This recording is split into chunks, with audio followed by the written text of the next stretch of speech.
Wait a minute, hold on. I got something for you. This is you and Carrie with your honeymoon in PEI. You're right. Yes, it is. Well, you're mad. Carrie's been to the Winter Classic and to Hockey Day in Canada and to the All-Star Game in Ottawa. I look around everywhere she is. Anyhow, let's go. Well, we'll get the bugs out. We'll solve that. Okay, let's get to the goaltending for the Toronto Maple Leafs. So obviously, what did you think of the goal on Gustafsson that got him exiled for life? Let me just say something. I'm sick and tired. I did it in Colorado with Hardy, which I should have. You can't be blaming the goaltenders all the time. You take their confidence away. Let's look for the winner the other night. Whose fault is it? Let's take a look. All right, everybody was going to crucify Gustafsson on this one. Watch the guy going out to block the shot, Bozak. Look, don't hit me. And it skipped on him. That's what happened. Absolutely ridiculous, blaming the goaltenders all the time. Now, Reimer's got to stay on the post. The guy's got to come over. The guy's got to come over and take him, the defenseman, standing there picking his nose in front. Now watch Shen here. Look at this, NHL defenseman. No chance at all. You cannot be blaming, here it is, look at, out fast, easy, easy.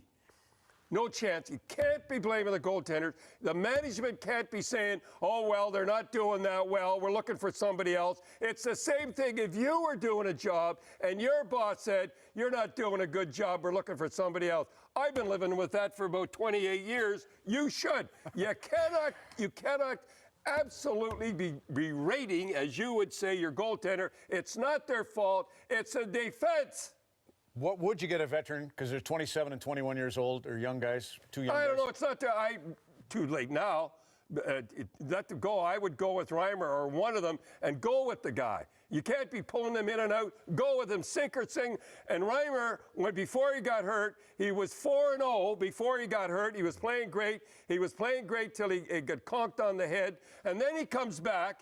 And the worst team to play at home is the Boston Bruins. They're brutal on goaltending. They're murder at home. And where does he start after a month and a half? He starts in Boston, of all places. Like, you don't start him there. You start him on the road and ease him in. All right, let's go. That's it. It's not the goaltender. It's the defense. Let's go. Erik Karlsson. Erik Karlsson, I was going to do him. Let's see the goal here tonight. Let's talk about Karlsson. He's a big plus last year. He was about minus 26. He's turned the whole thing around. I'm putting this on Kuba, who he plays with all the time, and Paul McLean, who I think him and Hitchcock should be coach of the year, did a great job. Watch this guy here. He's unbelievable. And the big thing, he's not too good on defensively tonight, but the big thing, he's 20 points ahead of the next guy. And I was thinking about this, and I'm going to get it in. The Babe Ruth, when you talk about records, you always think of the next guy. I'm not saying he's Babe Ruth, but Babe Ruth had 57 home runs, and the next guy had 19. That's great. Now, Bobby Orr, and I'm always talking about Bobby Orr, yes. The first year he won the scoring title, which he did, the first defenseman to win it, he had 131 points. The next guy, Jimmy McKinney, who was supposed to be another Bobby Orr, had 89 less points. The next year he got, when I had him in 74-75, his last year, by the way, he had 135 points. Dennis Potvin, Hall of Fame, a great defenseman, was 59 points less. So that's pretty good for Karlsson. Tighten up a little defensively, though. And Don, one other neat thing out of the Boston, by the way, Gregory Campbell should be okay, but yeah, he's okay. Hit there. Tough guy. Jason Spezza, you're saying this is a way to play it when you're a star in their tournament. Wait a minute, just a minute.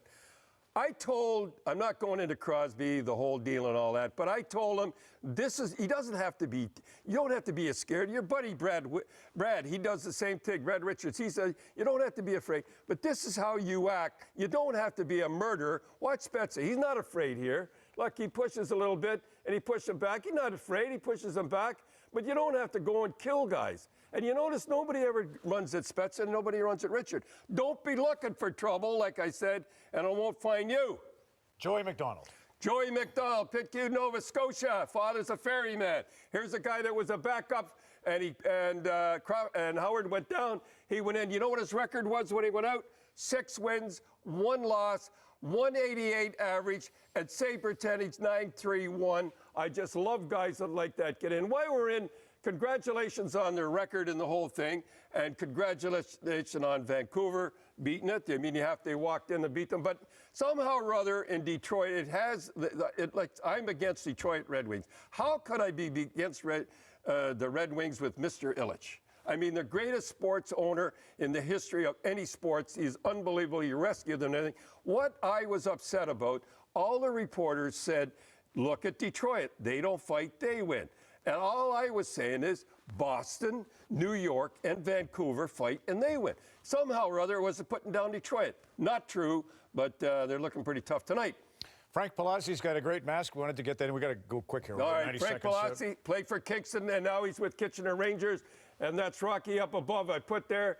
And he was a backup too, like Joey. And he stepped in after Gibson, and there he is in the Kingston one. It was terrific. I don't know where they got those pictures. Anyhow, he stepped in, Don Gibson, the #1 goaltender. He's doing a great job too. This is unbelievable. Shootouts in Nashville. The head coach of the Nashville Predators has a new way. Now watch this. I'm watching this, and I think I'm going nuts here. Now watch. That's Barry Trotz. He's not looking. He's looking the other way. And I'm thinking, what's happening here? You say, though, he's looking at a monitor. Must be. Yeah, he's looking at a monitor, and the reason he's doing that, he's too short. That's what you said. Maybe this morning, he's too but short. not now. He said he's too short to look over the players. Okay. We're really tight. Let's get into, you want to mention where you think the NHL should go? Quebec City's obviously the favorite. No, I don't want to say anymore if we can't. We don't have time. I want to talk about it. We don't have time. All right, I'll do that next week. You're not going to tell us where it should go? No, I'm going to wait. You're not going to tell me where it should go? No, okay. I could like to tell you where to go. Anyhow, two guys I love, and one of them, go ahead, play it. It's Stewart. Watch this guy, Stewart. Watch him block the shot. I love Winnipeg the way. Mark Stewart. Go ahead. Now watch this. He gets hits in the knee, and he keeps going. They almost lost this game, by the way, but he keeps going. He can hardly walk.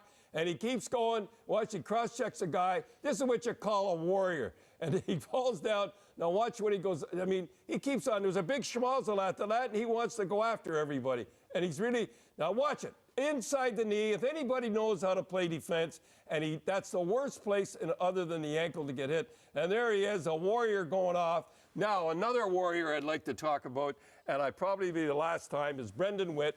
Watch Brendan Witt get hit here. He reminds me, I would like to think that I played like these guys. Watch, I think his ankle was broken here, and he would not lay on the ice. Brendan Witt, this is going to be the last time I'll be able to get you on. But watch this here. I just love you guys. You guys make hockey. You restore my faith in hockey. You are the best. In the footsteps of Bobby Baun. You better be, Bobby, for sure. Don Cherry trots out the benefits of looking back in the Coach's Corner on Hockey Night in Canada on CBC.